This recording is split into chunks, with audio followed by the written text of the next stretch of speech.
Friends, welcome to my KSY inform YouTube channel. ಯಾರಾದರೂ ನನ್ನ ಚಾನಲ್ನ ಸಬ್ಸ್ಕ್ರೈಬ್ ನೋಡ್ತಾ ಇದ್ದರೆ ಪ್ಲೀಸ್ ಒಂದು ಸಬ್ಸ್ಕ್ರೈಬ್ ಮಾಡ್ಕೊಳ್ಳಿ. ಹಾಗೆ ಫಸ್ಟ್ ಟೈಮ್ ನೋಡ್ತಾ ಇದ್ದರೆ ನಾನು ಹಳೆ ವೀಡಿಯೋಸ್ಗಳನ್ನೆಲ್ಲ ನೋಡ್ಕೊಂಡು ಬನ್ನಿ. ಹಾಗೆ ಇಷ್ಟ ಆಯಿತು ಒಂದು ಲೈಕ್ ಮಾಡಿ, ಶೇರ್ ಮಾಡಿ, ಸಬ್ಸ್ಕ್ರೈಬ್ ಮಾಡಿ. ಬನ್ನಿ, ಇವತ್ತು ನಾನು ಒಂದು ಹೊಸ ರೀತಿಯಲ್ಲಿ ಚಿಕನ್ ರೆಸಿಪಿನ ಹೇಳ್ಕೊಡ್ತಾ ಇದ್ದೀನಿ. ಮೊದಲಿಗೆ ಒಂದು ಕುಕ್ಕರ್ಗೆ 2 ಸ್ಪೂನ್ ಆಗುವಷ್ಟು ತೆಂಗಿನ ಎಣ್ಣೆನ ಹಾಕ್ಕೊಳ್ಳಿ.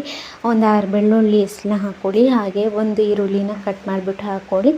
ಇದು ಮಸಾಲೆಗೆ ನಾವು ರೆಡಿ ಮಾಡ್ತಾ ಇರೋದು. ಸೊ ಇದಕ್ಕೆ ಚಕ್ಕೆ, ಲವಂಗ, ಪಲಾವ್ ಎಲೆ, ಆಮೇಲೆ ಒಂದು ಅರ್ಧ ಟೀ ಸ್ಪೂನ್ ಆಗುವಷ್ಟು ಕಾಳು ಮೆಣಸನ್ನ ಹಾಕ್ಕೊಳ್ಳಿ. ಅದಾದಮೇಲೆ ಒಂದು 3-4 ಕಾಯಿ ಮೆಣಸು, ಹಾಗೆ 1 ಸ್ಪೂನ್ ಗಸಗಸೆ, ಹಾಗೆ 1-2 ತುಂಡು ಶುಂಠಿ, ಹಾಗೆ ಸ್ವಲ್ಪ ಕೊತ್ತಂಬರಿ ಸೊಪ್ಪು, ಹಾಗೆ ಸ್ವಲ್ಪ ಪಾಲಕ್ ಸೊಪ್ಪನ್ನ ಹಾಕ್ಕೊಳ್ಳಿ.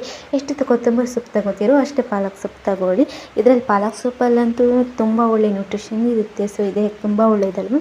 ಇದನ್ನೆಲ್ಲ ಚೂರು ಫ್ರೈ ಮಾಡಿ ತೆಗೆದು ಪೇಸ್ಟ್ ಮಾಡಿ ಇಟ್ಕೊಳ್ಳಿ. ಈಗ ಮತ್ತೆ ಅದೇ ಕುಕ್ಕರ್ಗೇನೆ 2 ಸ್ಪೂನ್ ಆಗುವಷ್ಟು ತೆಂಗಿನ ಎಣ್ಣೆ ಹಾಕ್ಕೊಳ್ಳಿ. ಹಾಗೆ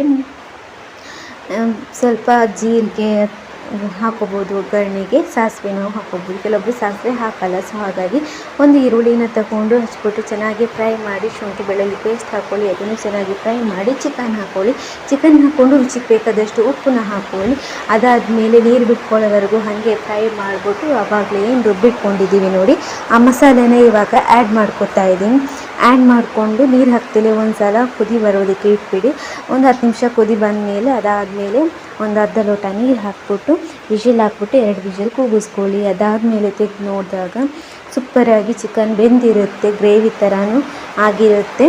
ಸೊ ಇದಕ್ಕೆ ಕೊನೆಯದಾಗಿ ಕೊತ್ತಂಬರಿ ಸೊಪ್ಪು ಮತ್ತೆ ಹಾಕ್ಕೊಳ್ಳೋದಾದರೆ ಹಾಕೋಬೋದು, ಇಲ್ಲಾಂದರೆ ಅವಶ್ಯಕತೆ ಇಲ್ಲ. ಹಾಗೇನೆ ಮುದ್ದೆ ಜೊತೆ ಸೂಪರಾಗಿರುತ್ತೆ. ನೀವು ಟ್ರೈ ಮಾಡಿ. ನೆಕ್ಸ್ಟ್ ವಿಡಿಯೋದಲ್ಲಿ ಸಿಗ್ತೀನಿ. ಓಕೆ, ಬಾಯ್.